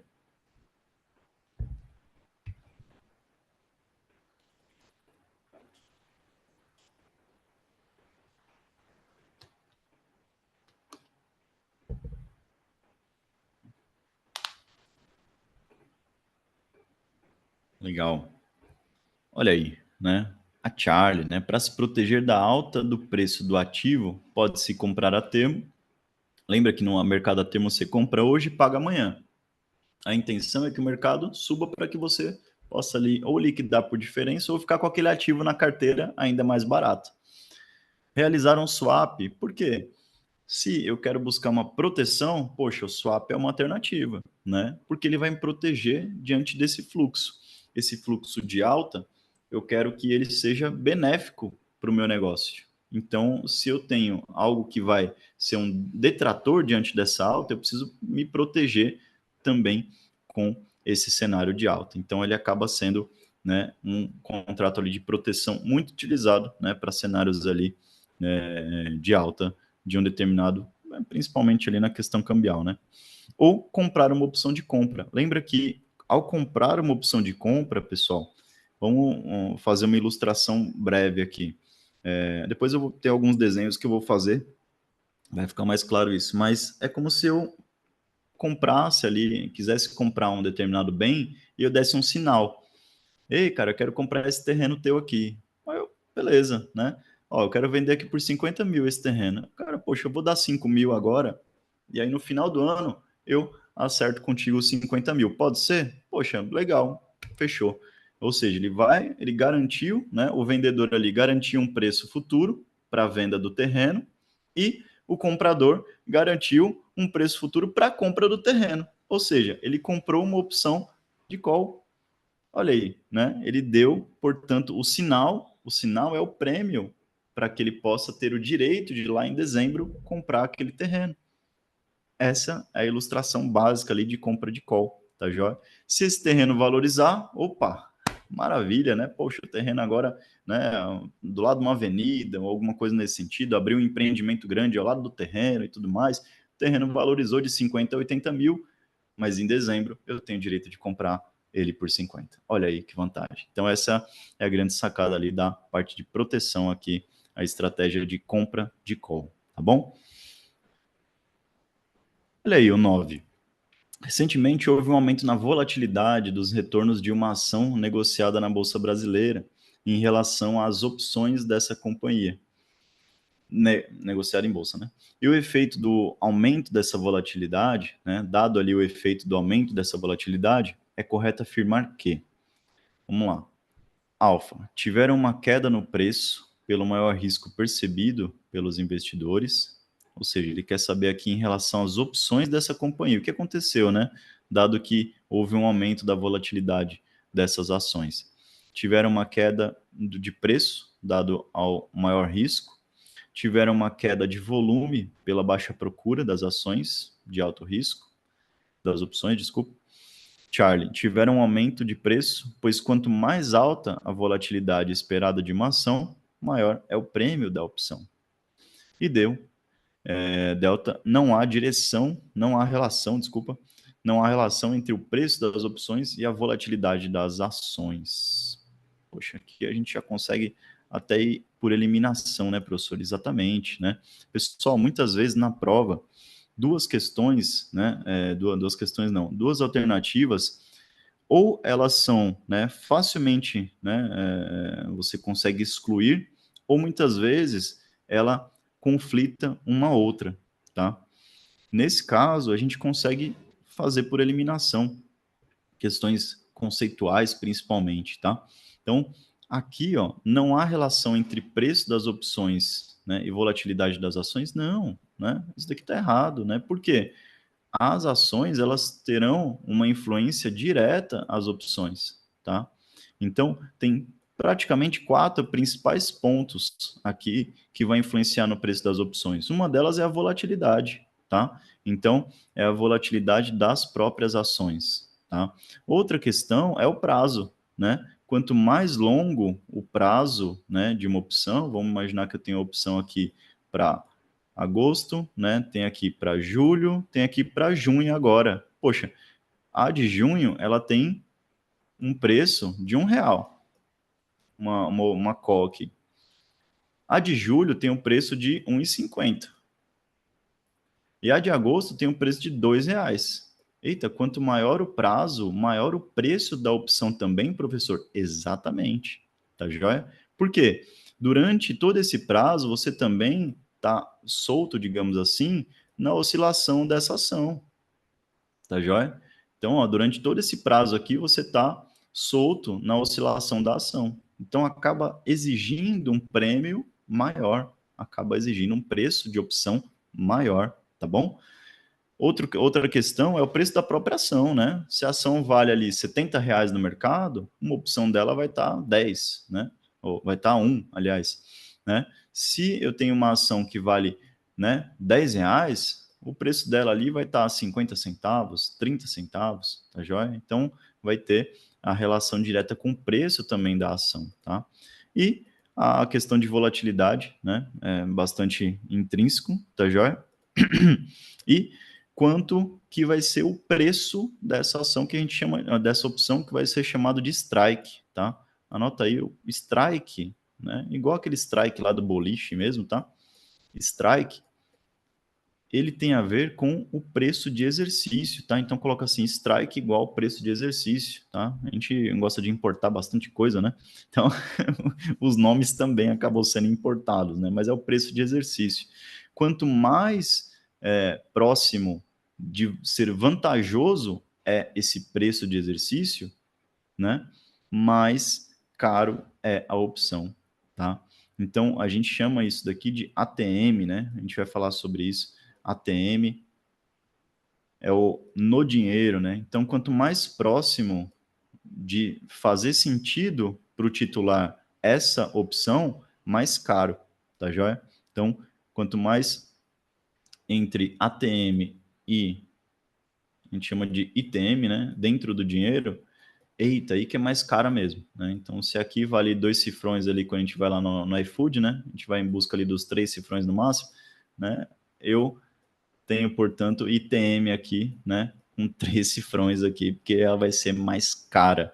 Então, preço da ação vai influenciar, preço de exercício dessa opção vai influenciar no quanto que ela vai custar, volatilidade, né, desse ativo e prazo desse contrato, dessa opção também serão fatores ali que vai influenciar diretamente no preço, tá? Diretamente. Vi que vocês estão bem quietinhos aí, mas isso é bom, né? Talvez seja ali buscando anotar tudo. Vamos sempre olhar o copo meio cheio. Bom, tiveram um aumento de preço, pois quanto maior a volatilidade esperada, né, maior será o prêmio, né? O prêmio aqui está com o agudo, né? Mas seria o famoso circunflexo, né? Mas tudo bem. Aqui, prêmio de sua opção, tá joia? Vamos lá para a questão 10, né? Um investidor tem uma carteira replicada do índice Ibovespa e resolve comprar uma put do Ibovespa. Com isso, ele está. Vou deixar aqui 10 segundos para você, não vou ler nem as alternativas, porque aí você, a essa altura do campeonato, você tem que matar, levar, né? Matar no peito e botar na caixa essa questão. Diz aí, vocês aqui no chat também. Você que está assistindo gravado, 10 segundos aí para responder essa questão.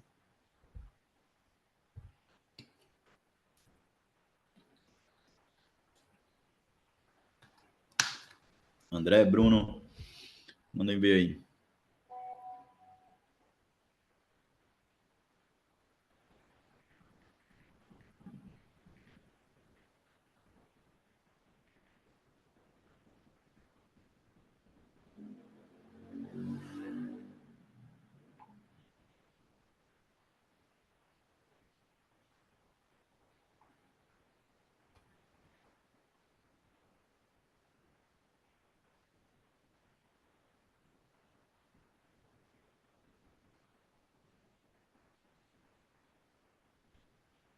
Olha aí, lançou um Ops, né?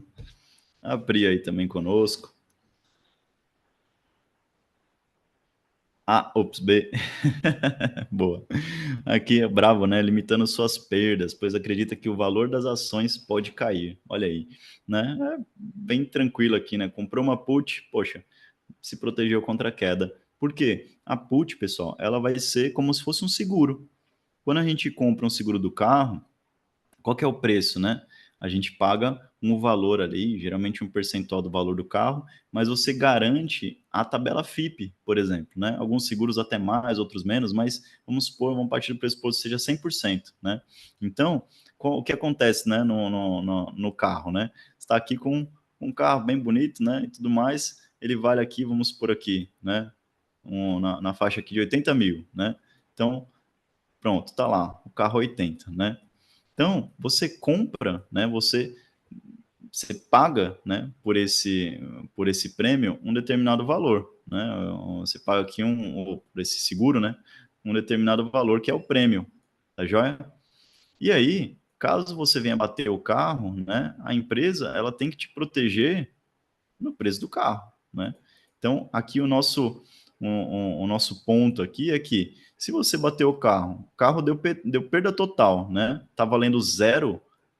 Eita, a empresa, né, a seguradora, ela vai ter a obrigação de recomprar o seu carro pelo preço da tabela FIPE. Olha aí que loucura. Então aqui você é o titular de uma put. Olha aí. Quando você compra o seguro do carro, você é o titular de uma put. Onde, à medida que você bate esse carro, a empresa, ela é quem nessa história? Você como titular, no exemplo aí da empresa, a empresa é a lançadora, né? É a vendedora dessa put, né? Sendo a vendedora da put, ela tem, portanto, uma obrigação. Lembra lá? Lançador tem obrigação. Obrigação de fazer o quê? No caso da put, se você tem o direito de vender algo, o lançador tem a obrigação de comprar o seu carro, a sua, né, a sua caixa de fósforo que virou o carro ali, dada a perda total, pelo valor da tabela FIP, pelo valor de 80 mil aqui no exemplo, tá joia? Então, titular da put é tal qual, né? Todos nós aqui, eventualmente, já compramos seguro, né?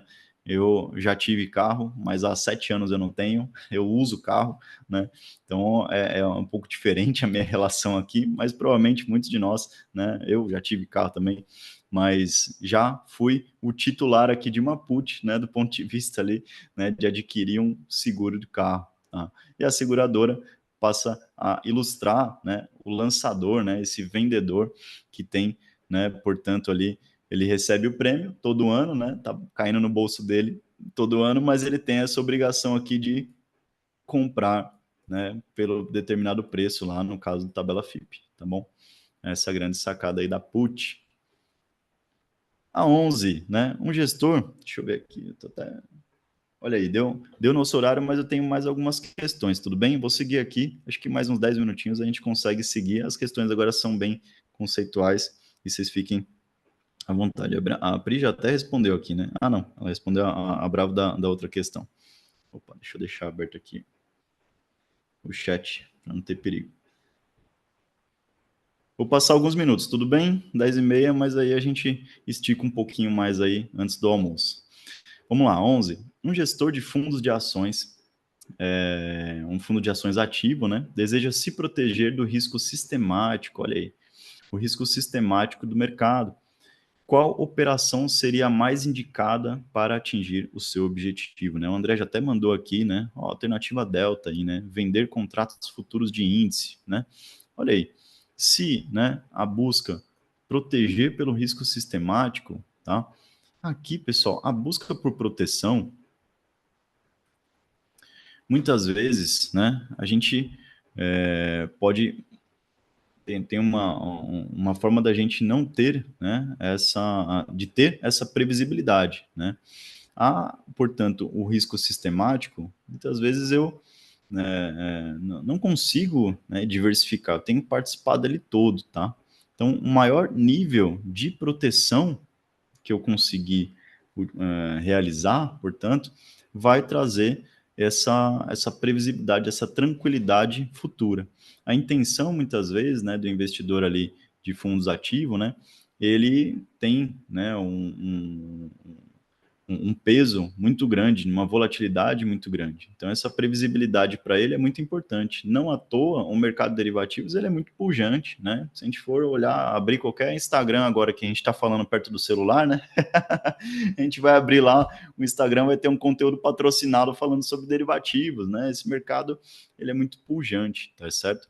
E aqui no caso, né, nos exemplos anteriores aqui, ó, vender opções de venda de índice, poxa, vender put, né? A gente acabou de ver que a seguradora, ela é uma grande vendedora de put, né? Ela está se protegendo, né? Se esse, né, do risco sistemático, não, ela vai ser obrigada a comprar, né? Se todo mundo bater o carro, ela vai ser obrigada a comprar os carros, tudo quebrado lá, batido. Imagina só. Então não é o caso, né? Aqui, ó, comprar opções de compra de índice, poxa, ele já tem a carteira, né? A partir do momento que ele compra o derivativo, eita, ele dobrou a exposição dele no risco. Eita, então ele aumentou o risco, ele não se protegeu. É uma operação de alavancagem. Sempre quando você, anotem aí, pessoal, quando dobrar a exposição a um determinado risco, a um determinado ativo, você está alavancando, tá joia? Então, alavancagem é igual a dobrar exposição ao risco. Dobrar ou multiplicar, ou enfim, triplicar, né? Mas aumentar a exposição ao risco, tá joia? E aqui você acaba aumentando a exposição ao risco. Comprar contratos futuros de índice Bovespa, bom, é a mesma coisa, né? Ele está comprando opção de compra, ele está né? Ele tá curtindo a alta de novo, junto com a carteira de ações, está dobrando a posição. E aqui na C não é diferente, né? De novo, ele espelhou a posição dele, está mais uma vez exposto, né? Aumentando, né, a exposição dele na oscilação do índice, portanto, né, acaba sendo uma outra operação de alavancagem. Então, a B e a C aqui são situações de alavancagem. Você aumenta a sua exposição àquele determinado risco, e a B, a delta, nosso gabarito aí, venda de contratos futuros de índice. O índice futuro caiu, eita, calma aí, né? A minha carteira, ela tende a seguir o índice. Então, poxa, minha carteira vai ter prejuízo, mas em contrapartida, eu fiz uma operação de proteção onde eu ganho com essa queda e aí eu busco o equilíbrio, portanto, tá joia? Então, no exemplo aqui, né, trazendo de uma maneira, né, visual, vamos supor que a gente faça essa venda do índice aqui, né? E a gente já vem com histórico, né? Vamos pegar que a gente já tem um histórico aqui da nossa carteira de ações e tudo mais. Aí chegou num determinado momento que, eita, já seguiu numa tendência de alta aqui, mas eu quero me proteger, né? Porque, enfim, outros fatores aqui, eu não vou inventar a roda aqui agora, não. Aí aqui eu faço a venda do índice para me proteger, né? E aí eu vou ficar tanto na alta com a minha carteira, né? Mas se eu começo a ter uma queda, né, da bolsa, eu estou perdendo na carteira. Só que em contrapartida, deixa eu ver se tem alguma outra cor aqui. Pronto.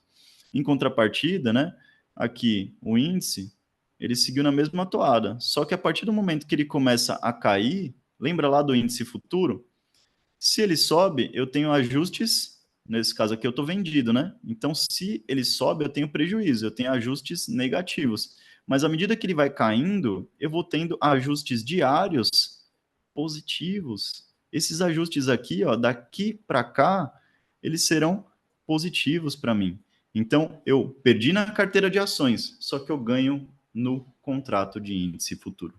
Por isso, eu crio essa proteção, eu crio esse equilíbrio. Eu perdi no mercado à vista, mas eu estou ganhando no mercado futuro e eu vou fazendo esse contraponto, vou protegendo a exposição. Ah, professor, mas era só vender as ações. Rapaz, a gente tem um fundo de 20 bilhões de reais em ações. Como é que a gente vai vender de uma hora para outra? O volume diário da bolsa é de 20 bi, de todos os participantes do mercado. Imagina só, um fundo tentar empurrar todas as ações que ele tem ali. Vai acabar com o mercado. Nem tem mercado para isso, né? Então, a grande sacada aqui é a proteção através dos derivativos. Tá aí a magia, né? Bom, a 12, né? Se uma empresa faz um swap em que o ativo é a variação CDI e o passivo é equivalente a 13% ao ano, com o objetivo de posicionamento, ele está esperando o quê? A variação do CDI fique acima de 13% ao ano, pelo período, a variação do CDI fique abaixo de 13% ao ano, pelo período da operação, os reais aplicados neste swap rendam mais do que 13%, e os reais a mais, né, ou os reais aplicados nesse swap rendam no mínimo a variação do CDI. Vocês já foram respondendo aqui, a galera tá craque, tá fera. Aqui, pessoal, aquele exemplo, né? Ó, inicialmente, eu tenho, portanto, uma necessidade desse investidor, dessa empresa aqui no caso, tá? E eu fiz um contrato onde eu tenho uma ponta ativa em CDI. Olha aí, o verdinho é o contrato, tá? Então, o CDI era a necessidade que ele tinha ali, era o passivo dele, tá joia? Então, ele fez uma posição, uma ponta ativa em CDI. E ele vai pagar essa ponta ativa em CDI com a posição passiva em pré-fixado. Então, o contrato desse sujeito, né? Aí eu já dei a resposta ali. Mas o contrato desse sujeito, ele vai ser ativo em CDI e passivo em pré-fixado. Lembra que eu sempre vou buscar espelhar no ativo uma deficiência, uma preocupação que eu tenho no passivo? Então, nesse momento de espelhamento, ele mostra para a gente qual que é o risco dele. O risco dele é o CDI. O CDI sobe muito, o passivo dele sobe muito, ele não quer se prejudicar com isso, ele faz uma ponta ativa em CDI e já define uma taxa pré-fixada. E o foco dele, obviamente, né, é que a variação do CDI pague esse prejuízo, digamos assim, que ele tem em ter o custo pré-fixado. Então, a variação do CDI ficando acima de 13% ao ano pelo período da operação. Tá joia? Porque se ficasse abaixo, ele já estava. Ele já aceita 13% ao ano como custo. Então, ficando acima, poxa, ele fez uma operação que foi vantajosa, que foi, né, estrategicamente interessante para a empresa. Lembra lá do exemplo do dólar? O dólar variou 25% e ele tinha uma taxa de 12% ao ano. Então a intenção dele é que, poxa, agora que eu já fiz a operação de hedge, que eu já fiz o contrato swap, o dólar pode explodir, pode ir lá para R$ 6. Por quê? Eu já pré-fixei aqui meu custo em 12% ao ano. Se a variação dele passar de 12, 15, 20, 25, que é o exemplo lá, tá ok, né? Isso vai ser positivo, vai ser estrategicamente vantajoso para exposição, tá joia? Então, aqui no caso, a alternativa alfa aí é o nosso gabarito. 13. Marca alternativa que apresenta estratégias de hedge utilizando o mercado de derivativos. Vamos lá. O devedor com dívida indexada ao dólar, ele compra opções de venda de dólar ou compra dólar a termo. Já o devedor com dívida indexada ao dólar, ele implementa um swap de dólar, com opções de compra de dólar, outra opção, né? Ele compra opções de compra de dólar ou aplica em títulos indexados ao dólar. O C, detentor da ação vende a ação a termo, compra opção de venda sobre a ação ou vende opção de compra sobre a ação. E o detentor de ação vende Bovespa futuro, vende opção de venda sobre a ação ou vende a ação a termo. Fiquem atentos aí, porque às vezes eu não falo as alternativas, né? Aí pelo áudio só você não consegue ter ideia. Então, fiquem atentos à nossa fala aqui, à nossa leitura, né? Deixar aqui o apontador para ajudar. Então, aqui, pessoal, vou para o gabarito aqui, para a gente ficar mais tranquilo, dado o passar também do horário aqui, mas para a gente ler cada uma delas. Ó. O devedor, né, com dívida indexada a dólar, ele implementa o swap de dólar. Então, lembra, quando a gente fala aqui swap de dólar diretamente, é porque esse swap ele sempre traz qual que é a ponta ativa, a ponta, né, a veia do contrato. Qual que é? É uma conta ativa em dólar, então swap de dólar, né? Compra opções de compra, poxa, né? Lembra lá da call? Poxa, não sei, é o terreno, né? O compra opções de compra é o sinal do terreno, né? Poxa, o terreno vai valorizar, vou aqui comprar o sinal aqui para não ter perigo. E aplicar ativos indexados ao dólar aqui passa a ser interessante também, porque você fica solto, né? Mas você não fica solto na oscilação, você tem ali uma posição também ativa, né? Quer queira, quer não, você aplicou o dinheiro atrelado a dólar, é uma posição ativa em dólar também. Aqui, ó, na alfa, devedor com dívida indexada ao dólar compra opções de venda. Poxa, você não vai se beneficiar, né? Você tem uma dívida em dólar, né? Se o dólar cai, é bom para você, né? E aqui na opção de venda, né? Você está comprando uma put, poxa, se o dólar cair, vai ser benéfico ali na empresa. Para que você vai, né? Comprar de novo aqui, né? A opção de dólar. Se o dólar sobe, você se prejudica, você não se protegeu em nada. Então, compra opção é só visando a queda do dólar, não faz sentido. E compra o dólar a termo. Seria interessante, aqui é válido, tá? Então, se eu for riscando aqui cada uma delas, essa aqui não faz sentido a compra de opções de venda, né? Aqui, o detentor da ação, na C. O detentor da ação vende a ação a termo, né? Se você vende a ação a termo, poxa, você não está protegendo, né? Você está deixando de ter a posição, né? Compra opção de venda, né? Compra opção de venda é contra a queda. Poxa, ainda vende a opção de compra, né? Pessoal, muitas vezes há, portanto, uma relação, principalmente nesse quesito aqui, ó, estratégias de hedge, onde a gente não vende proteção, a gente compra proteção. Lembra do seguro do carro? Poxa, eu quero, né, ter ali uma proteção para o meu bem, né? Se cair, quebrar, né, amassar, bater, der PT, eu quero ter uma proteção. Então, eu pago um prêmio por isso. Então, muitas vezes, nas questões, quando eu tenho um desembolso para ter essa proteção, opa, calma aí, eu paguei por algo, eu sou titular, eu comprei essa proteção. Então, passa a fazer mais sentido. Quando eu vendo, eu me exponho porque eu me obrigo a fazer algo.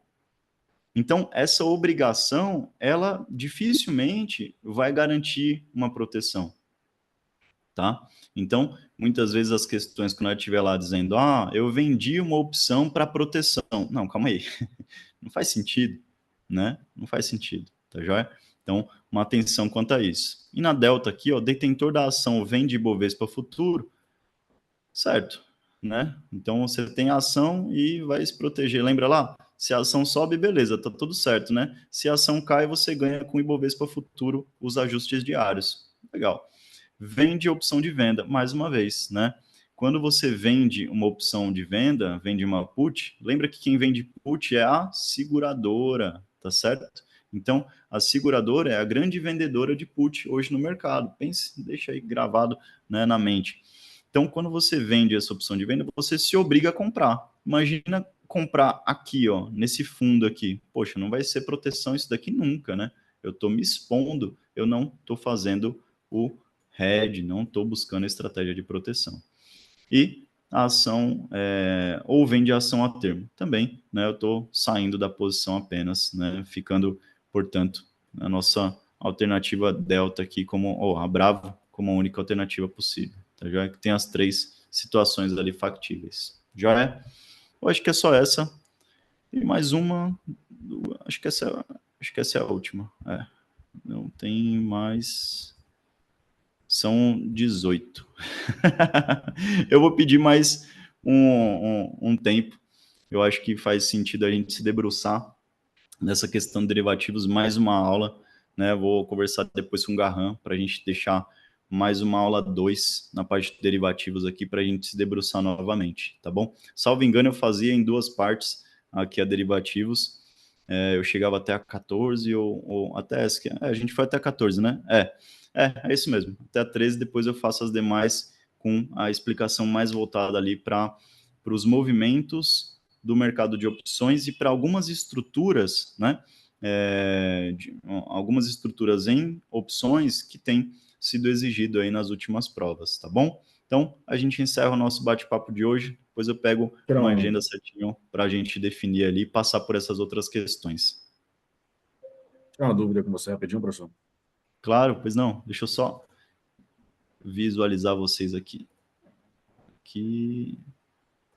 Na parte de Pronto, eu acho que eu já... derivativo do M2, a gente vai ter que aprofundar nas estruturas, tipo box de 4 pontas, cola, trava de alta. A gente vai ter que, sim, estar no detalhe todas as estruturas de opções, que se for, a É gente isso mesmo. talvez tenha que ter mais É tempo isso para. mesmo. Lá naquelas últimas questões, né, ele tem algumas estruturas e eu vou falar sobre elas e o movimento de cada uma delas, tá? Então, eu vou explicar como é que funciona a collar, né, a straddle, a strangle, né, o motivo dessas operações existirem, tá? A parte de operações estruturadas, a gente entra também no próximo bate-papo, tá joia? Tá, fechou. Boa. Legal. Dúvidas, Pri, André, fiquem à vontade. Agradeço aí a atenção de todos. Obrigado pela participação. Né? É importante essa participação na aula ao vivo, que a gente vai conseguindo, né, se debruçar em conjunto aqui sobre as questões, tá joia? Contem conosco. Obrigado mais uma vez. Tenham aí um bom dia, né? Bons estudos para cada um, que vocês possam, né, conquistar aí a certificação nessa próxima prova. Né? Fiquem à vontade. Estamos aí no WhatsApp também. Qualquer dúvida, né, nas questões aqui, eu vou mandar já de antemão esse material para vocês se debruçarem aí nas questões, até nas próximas mesmo, porque na hora da explicação a gente vai conseguir, né, rever a questão, já saber mais ou menos a resposta, mas consegue trazer esse ferramental aí para a resolução, tá bom? Forte abraço, fiquem na paz e Valeu, até professor. mais. Abraço. Bom final de semana. Até.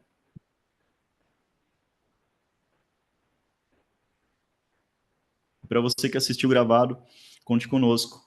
Aproveitem a plataforma, tá joia? Caso você ainda não tenha passado por esse conteúdo, volte ali nas aulas gravadas, né? Assista um conteúdo. Depois, os nossos simulados, eles estão extremamente atualizados, tá joia? A gente vai conseguindo trazer mais questões, né, das últimas provas, entendimento, o que tem sido requerido ali, né, pela prova, tá joia? Isso faz com que a gente consiga ter maior proximidade, né, maior similaridade com as questões de prova, para que na hora ali você consiga passar com tranquilidade, né? Bastante vontade é necessário, né? Mas que a gente venha trazer esse ferramental aí para que vocês consigam passar, né, na prova do CFP. Forte abraço, fiquem na paz, até mais.